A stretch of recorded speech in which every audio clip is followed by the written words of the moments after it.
Welcome to The Breakaway with David and Fabian. We have so much to unpack with you guys, starting with the fact that Mark Zuckerberg regrets caving into the Biden censorship demands and he cuts Democrats' funding. We also have to talk about the fact that California considers $150,000 home loans to who? Illegal immigrants. Now, today is unfortunately the 3-year anniversary of that incident, that terrorist attack that happened at the Abbey Gate during that horrific Afghanistan withdrawal. And where was Biden? On vacation. Where was the next 47th president? At Arlington Cemetery. So we're going to unpack that. Multiple Democrats at the National Democrat Convention got COVID-19, and all of them were pictured wearing masks. So we're going to talk about that, of course. And just so much to unpack, Fabian. Where do you want to start? Marky? Marky. That's top breaking news. So let me give you all the information. So Mark Zuckerberg, in a bombshell letter to House Judiciary Chairman Jim Jordan, expresses deep regret over Meta's compliance with Biden's administration pressure to censor COVID-19 content in 2021. Now, apparently, there's a whistleblower that's coming out, and he's just trying to get ahead of the whistleblower. Yep. But the interesting caveat here is that he pulls out major funding across various Democrat campaigns. So the tech mogul admits that they should have been more outspoken against government-led censorship attempts. Zuckerberg reveals the White House repeatedly urged Meta to remove COVID-related content, including humor and satire. So not just what they consider misinformation, but also these memes, right? The war on memes. He now believes this government pressure was wrong and vows to push back against similar future attempts. In studying political shift, Zuckerberg also announces he will not contribute money to Democrat candidates this election cycle. So Fabian, what are your thoughts about that? You know, I've been writing on Twitter today about this, and when I saw him, actually, let me go back to December. I was at a convention, and somebody from Facebook or Meta was there. And I was thinking to myself, why would a person from Meta be at this political convention? And then it hit me. They probably want to know what is happening to stay ahead of it, right? A PR department, the optics of a company. If they see that the winds are shifting towards a conservative win, then they're going to want to be on the side of whoever's next in power.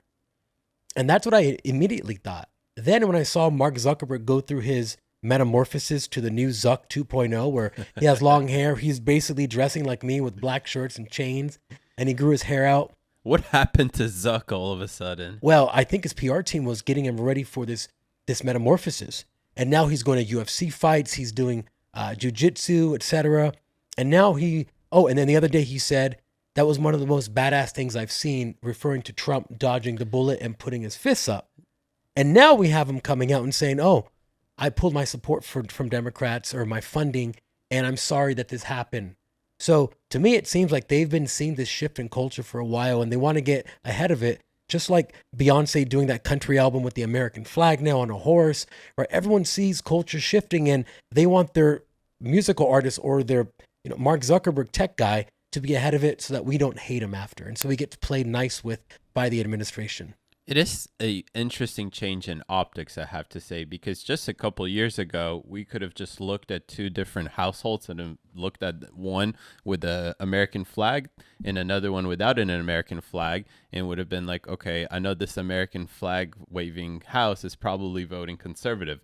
But now you have people like Mark Zuckerberg who have traditionally supported Democrats and funded Democrats, and the Zuckerbucks and everything like that from 2020 suddenly are now this pro-American, pro-patriot. It's kind of interesting to see that change in optics, I can't lie.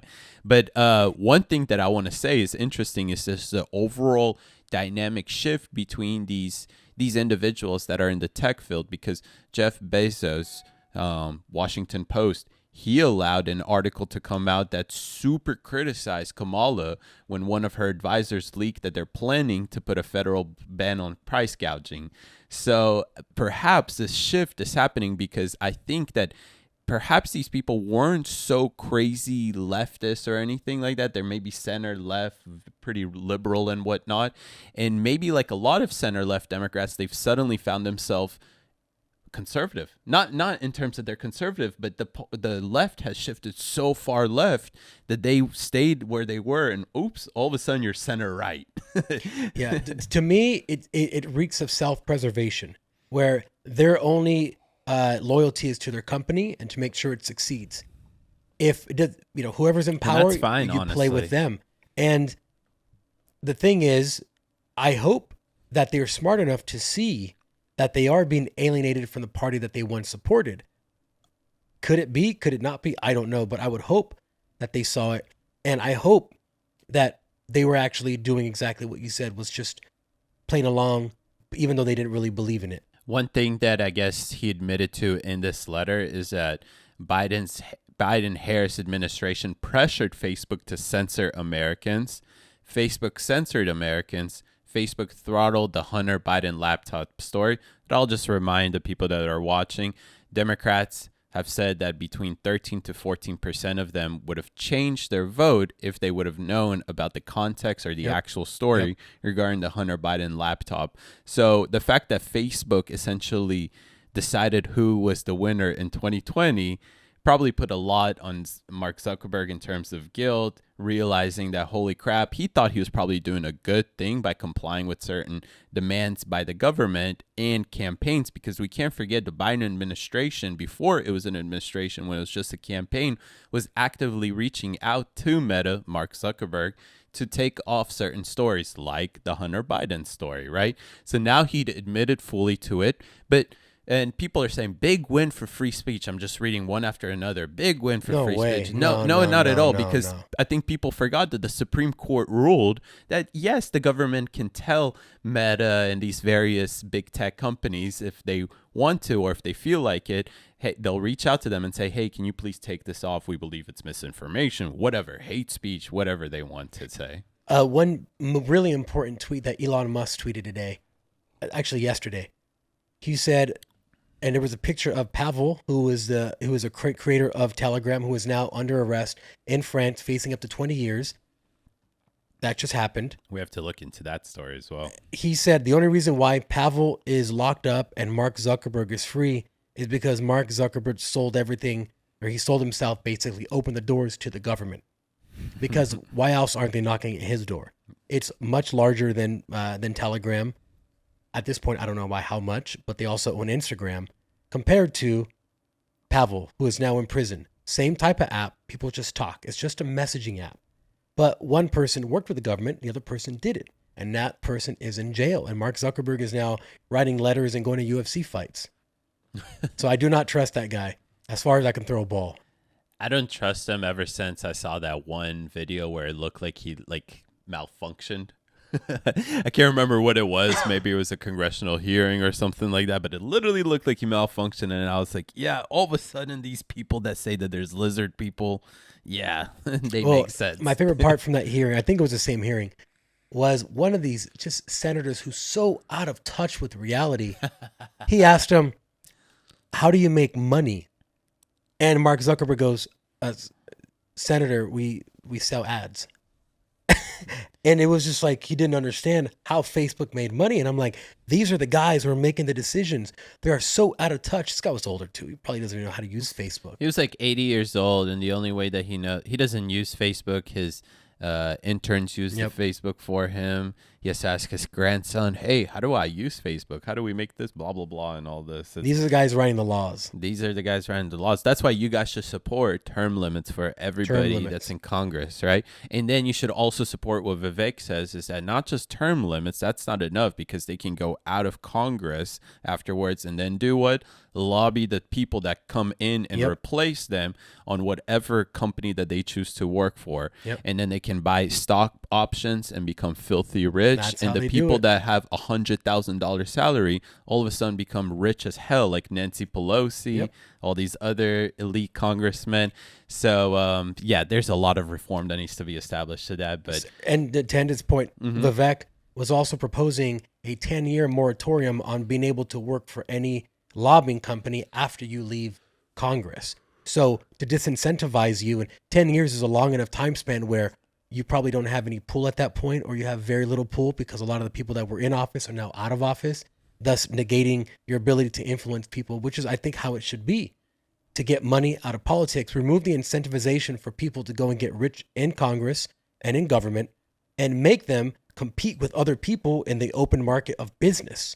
That's where you really make money, not this way where you just influence people. Actually create a product, create something, create value, and then you make money. I think that's a much more merit-based way to do it. Yeah, definitely. And it's such common sense. Just ban insider trading. Congress, representatives, senators should not be able to buy stock options, should not be able to trade against the economy, meaning they shouldn't be able to bet against the economy.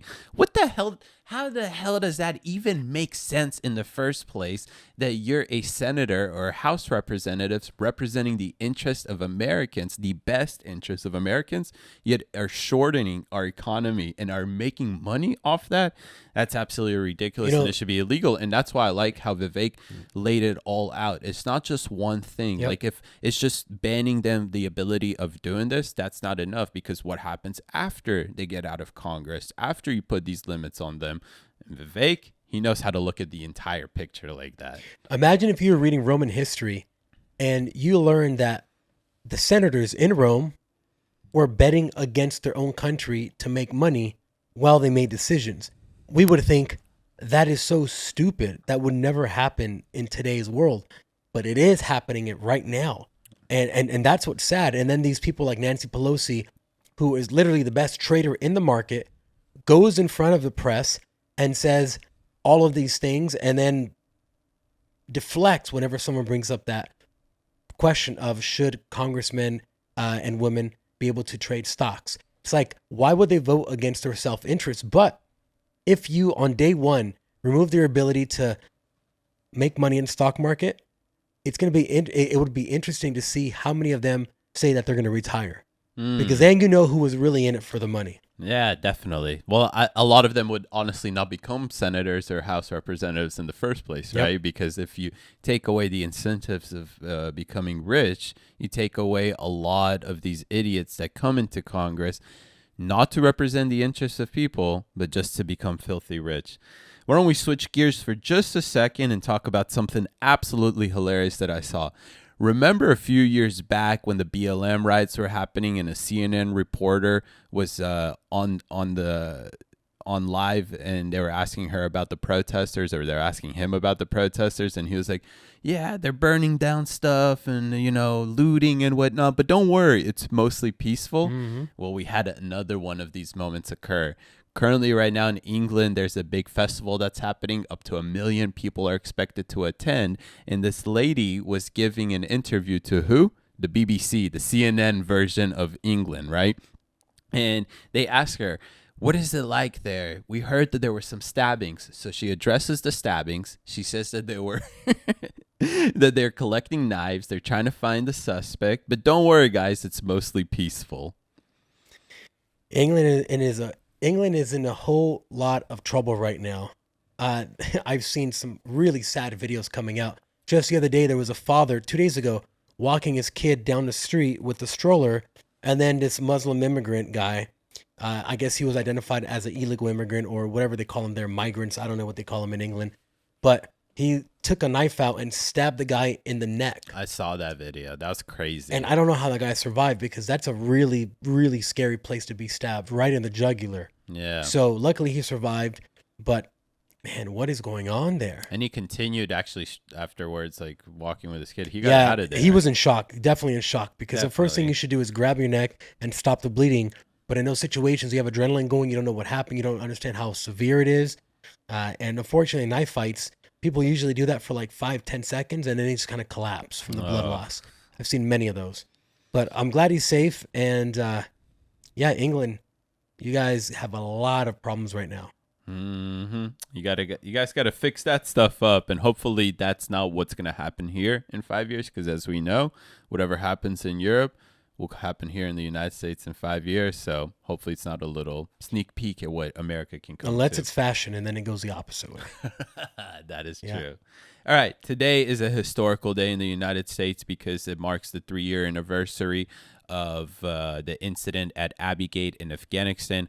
Of course, you guys all remember the butchered withdrawal of the Afghanistan withdrawal. It's good that we got out of Afghanistan after being there almost 2 decades, but the way we left there, with the amount of assets that we left there, that is absolutely unacceptable. It is not what us as Americans are proud of. And not only that, but about, 13 soldiers, I believe, died due to a terrorist attack. So an ISIS terrorist militant walked easily up to the front of Abbey Gate, which was a terminal that a lot of refugees, migrants were hoping that America would eventually extradite them from there, and easily walked up there, blew himself up, and 13 soldiers died, U.S. soldiers. Now, when they brought the bodies here, one of the most famous pictures of President Biden's time was the fact that he just looked at his watch every time one of the soldiers came out. It was disrespectful.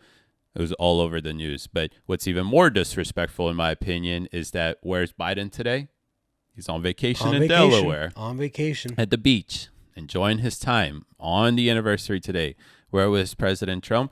Trump pays tribute to service members killed in Afghanistan. Pull out in Arlington, PH. Huh? And where was Harris? Harris was nowhere to be found. MIA, probably prepping for Trump's debate. You know, this pull out of Afghanistan, I think, is honestly one of the most despicable things an American president has ever done.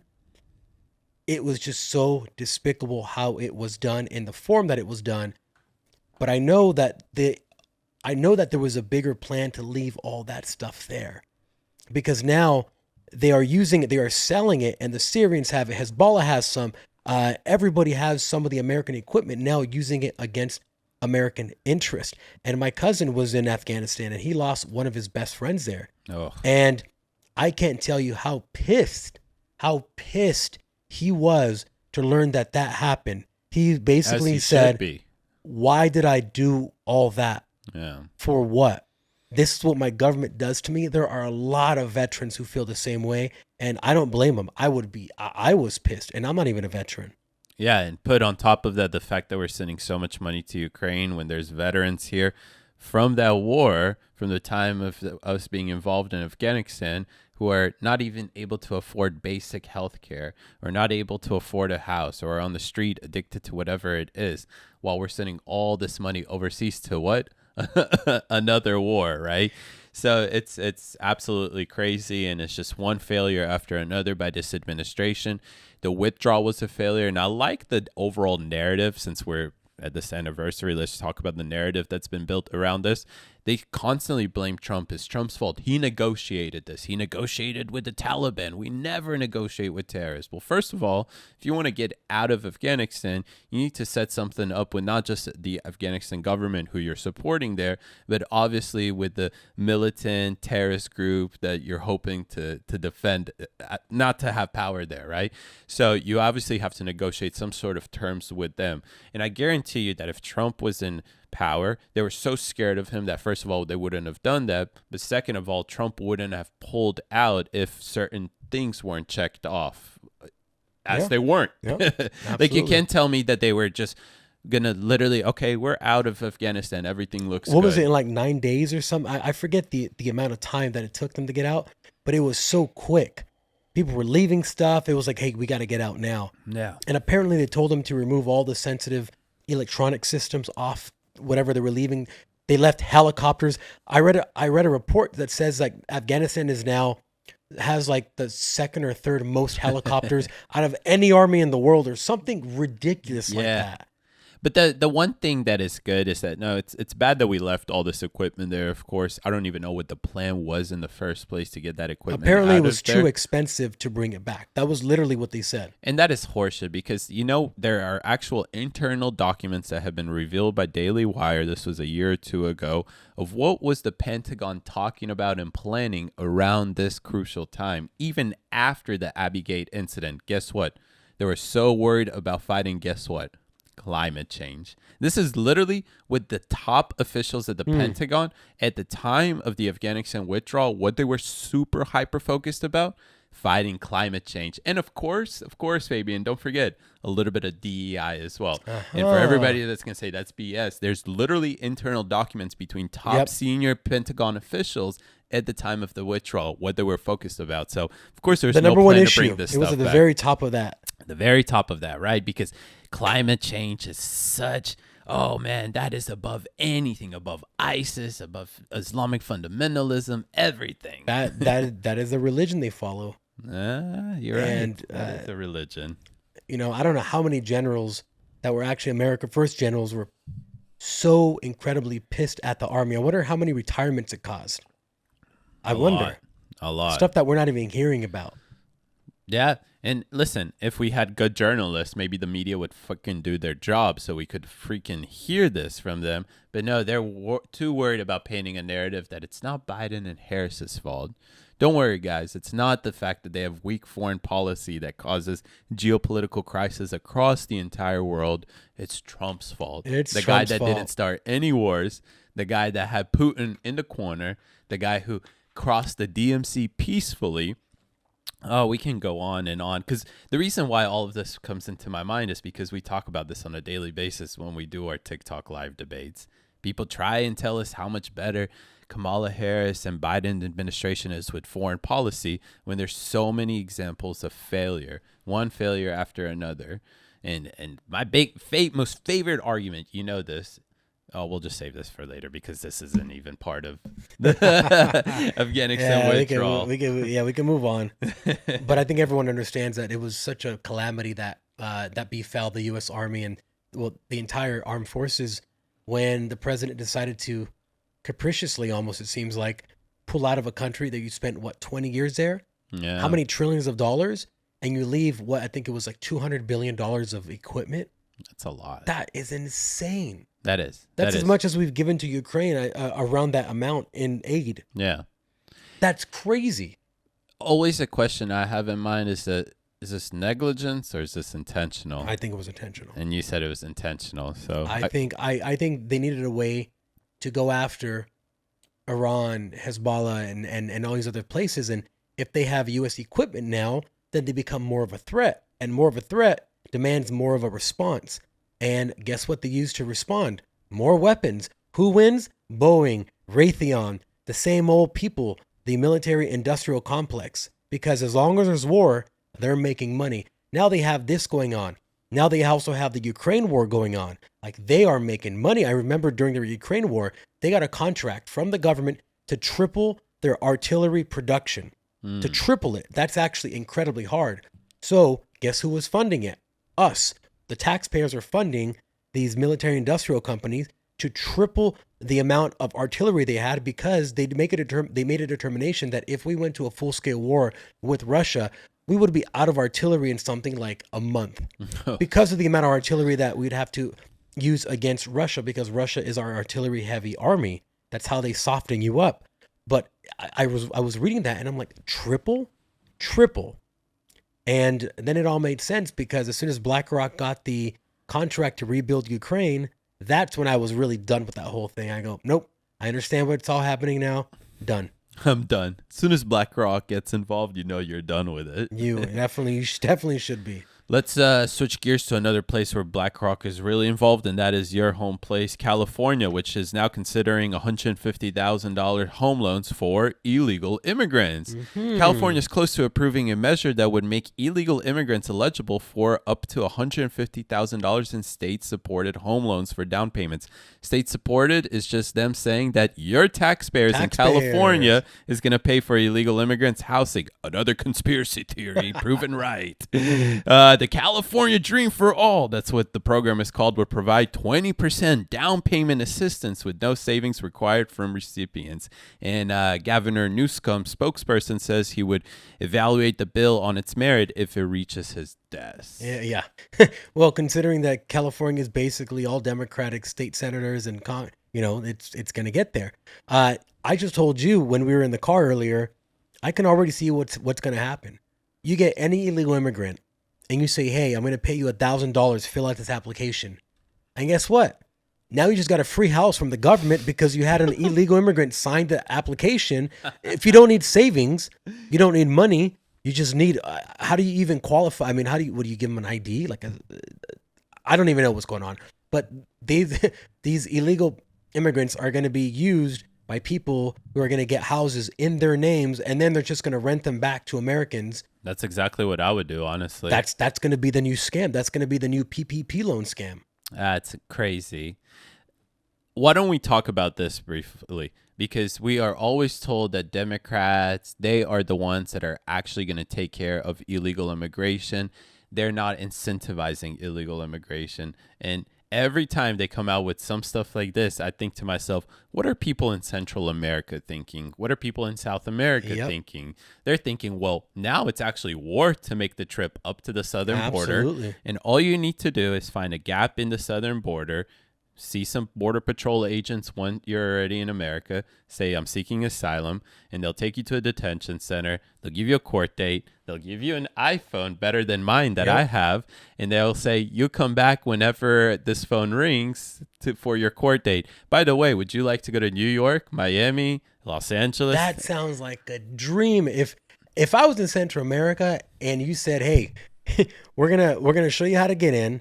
You're going to get a free phone with service, and you're going to get a card that we're going to load money on. We're going to fly you anywhere around the country you want to go, and then we're going to house you, and we're going to feed you, and we're going to give you a house." Go to California so you can get $150,000. In the hell? Who would not?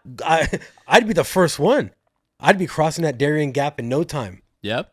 And then let's compare that with Trump, right? In 2017, remain in Mexico. You seek asylum. It's outside of the United States. Boom, deterrence. Second thing, zero tolerance. Yeah, it may not look good, but the same thing right now. The cartel is really capitalizing on this human trafficking right now. That doesn't look too good. It's well documented how it doesn't look good. So don't tell me families being separated at the border because they're illegally coming to the country doesn't look too good.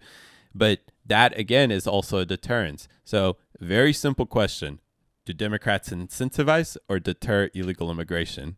And any person with common sense, when they see things like this, Gavin Newsom giving $150,000 to new illegal immigrants, that is absolutely incentivizing illegal immigration, which leads me to my favorite question, Fabian. Negligence or intentional? Absolutely intentional. And imagine how much of a not coward, but how much of a just horrible person you have to be to, with a straight face, go to the cameras and say, yes, I'm going to sign this bill to give $150,000 to illegal immigrants, and all you people who are tax-paying citizens, fuck you. All of you that are watching this, that's who. Imagine that. And then imagine people still voting for that guy who decided to say, thank you for all the taxes you've paid and all the hard work you've done for our country. We're going to give $150,000 of your money to an illegal immigrant so that they can buy a house where you pay an astronomical rate for your 1-bedroom apartment. So sorry. Like, with a straight face, he's going to do that. Hey, and guess what? BlackRock owns that home. And win-win situation. Yeah. BlackRock owns that home, and then they're going to get $125,000 from the government to sell that home, and they're going to increase the price in that. Imagine how much money they're going to make. Full circle. Jeez, this is ridiculous. And then when they can't make the payment, they're going to buy it back for a low price and then just keep it. Because that's what happens with subprime mortgages. You lose, people can't pay the bill. The bank gets to buy the house back at a discounted rate, and the bank wins again. Yeah, a lot of incentivization for illegal immigration in the United States. And then if you're a Democrat and you support Democrats, congressional Democrats, even Democrats to be governors of states, you are supporting all of these policies, by the way. If you're supporting Trump, down ballot congressional Republicans, you're voting for, I'm not going to say everybody, because there are establishment Republicans who love illegal immigration. They like cheap labor. They're lobbyists, the donors, they love that, right? So don't get me wrong. This isn't just a Democrat Republican thing. But Trump or Kamala Harris, Trump is going to be the one that will deter illegal immigration. Kamala Harris is going to continue to incentivize immigration. And not only that, but then also provide an express pathway to citizenship to illegal immigrants over the legal migrants. So that's on its own. Fabian, why don't we talk about Huma Abedin again? Oh, who? Huma. Who? Huma or Huma? What is it? I don't even know anymore. It's Satan reincarnated, if you ask me. Right. So we have a video going viral from our last podcast that we did where we talked about Tim Walz meeting up with Huma Abedin and Alex Soros at the DNC. Now, obviously, Alex Soros, the son of George Soros, was handed down his empire, and he controls all the woke stuff, all the activist stuff. Yep. You know all the stuff in detail, right? Now, I couldn't remember in detail all this stuff, but I want to just connect everything because I saw a lot of people challenging us in the comments to establish the connection between Huma Abedin and the Muslim Brotherhood. And I said that the publication that her father owned was actually funded by individuals who are prominent in the Muslim Brotherhood world. So I just want to establish this whole thing right here. So Huma Abedin, she's the former top aide of Clinton and ex-wife of Wiener Boy. Her background with her father is rather interesting. So her father is Saeed Abedin, and he founded this journal. The journal is called the Journal of Muslim Minority Affairs. Huma served as an assistant editor for the journal from 1996 to 2008. Now the journal is run by the mom. Huma Abedin is no longer an assistant editor, but as you can see, up to when she was started to work with Hillary Clinton, she was in there, and she was in there pretty long, 12 years. The publication promotes views that are aligned with the Muslim Brotherhood. How do I justify this? Because the publication receives millions of dollars of funding from one specific individual, Omar Nassif. Omar Nassif is a prominent individual in the Muslim World League. The Muslim World League has direct ties to the Muslim Brotherhood. Both the publication, the Muslim Brotherhood, and the Muslim World League advocate for Sharia law to be implemented worldwide, as well as an Islamic caliphate to be established worldwide. This is Huma Abedin's mom, and the main individual that is funding the publication is a prominent individual that espouses the same stuff that Muslim Brotherhood espouses. Now, the Muslim Brotherhood is a terrorist group, first of all. It's a very radical organization, and it's been banned pretty much in majority predominant Muslim countries like Egypt and whatnot because they've started either terrorist attacks or even civil wars and destabilized the regions and whatnot. So terrible. And just to bring this back, why are we all talking about this in the first place? Because Huma Abedin is now the fiance of Alex Soros, who's a prominent individual within the Democrat movement. He's meeting with individuals like who? Like Tim Walz. Where? At the DNC. At the DNC. That says enough. That says enough. And we know that George Soros's his what he wants is to cause chaos all over the world. Now, if you're already causing chaos, you need to progress that chaos even further. If you marry this Huma Abedin, who is, the daughter of all these people doing all these things, you're going to have a first-rate connection to the Muslim world to do your bidding, to understand what really drives them to essentially, because they want to cause chaos in the Muslim world as well, or they want to cause chaos with the Jewish people versus the Muslims and the Christians versus the Muslims.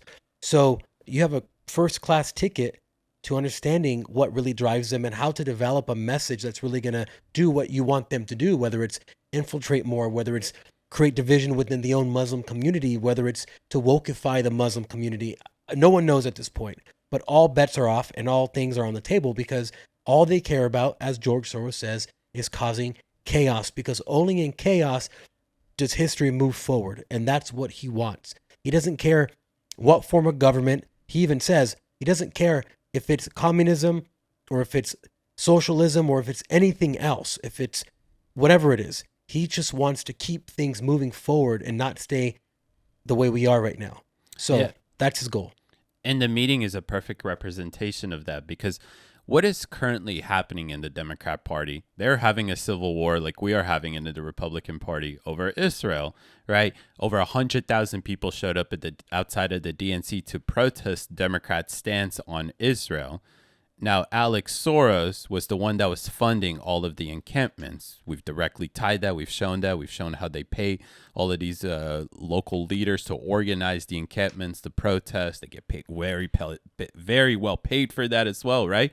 And so him who destabilizes that and leads that movement essentially by funding that movement is now coming with Huma Abedin to sit down and talk with Tim Walz, who is at the DNC. He's on the ticket, and he's being protested against in Michigan, Minnesota, all these various states for his stance on Israel. So I want to make a crazy comparison here, because to me it seems like a meeting behind the scenes of like a negotiation. Like, listen, we'll give you so much money if you change your position, and we'll bring so many individuals that are protesting aside to calm down and whatnot by turning down the activism. It's almost like literally back in the day when the crazy Muslims took a trip to Nazi Germany to learn how to exterminate Jews. It was a weird partnership that was forming together with one specific goal in mind. Now that's for then.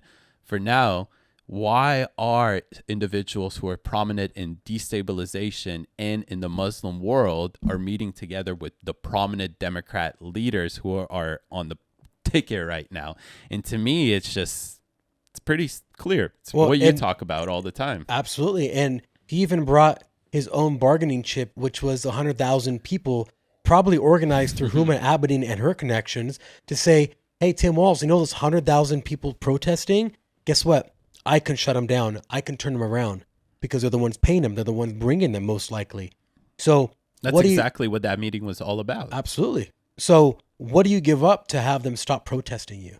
Either they are probably telling them, we can make or break your election.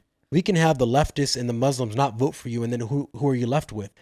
No one on the far left, because they pay them all. So they're basically employees of these Soros NGOs and Open Society foundations, and they're using them as bargaining power to get the Democrats to change their positions on things 100%. Look at that. And for the people that think that this is scripted or something like that, we literally just thought about that right now, that this is most likely what this whole meeting was about. And the fact that they made it well known that there's going to be a lot of people. They constantly compared it to that one DNC during the Vietnam War. That was absolute chaos. And it wasn't like that, but they were taunting that and whatnot. And you're right. They brought that as a chip, essentially. It's like, look, wait, we can make this all go away. Come to our side. Follow our demands. Take our money. and they don't care who wins. George Soros and Alex Soros, they don't care who wins, because they're going to keep doing what they're doing. They're just going to do it a different way. Right? If it's not plan A, it's plan B. So the Democrats are in to use a colloquial term, they're in a hot pickle. Well, it's the plan that they've had all along, right? Is to essentially erode all religions. And the best way they can achieve that is by making the religions actually all fight against each other. And that's exactly what they're doing right now. Absolutely. Yep. It's a lot going on. Thank you for sticking around. If you've stuck around this long, we've taken you up and down, left and right, and through different dimensions, but that's okay, because that's where we go. We go deep into things. So thank you for sticking around.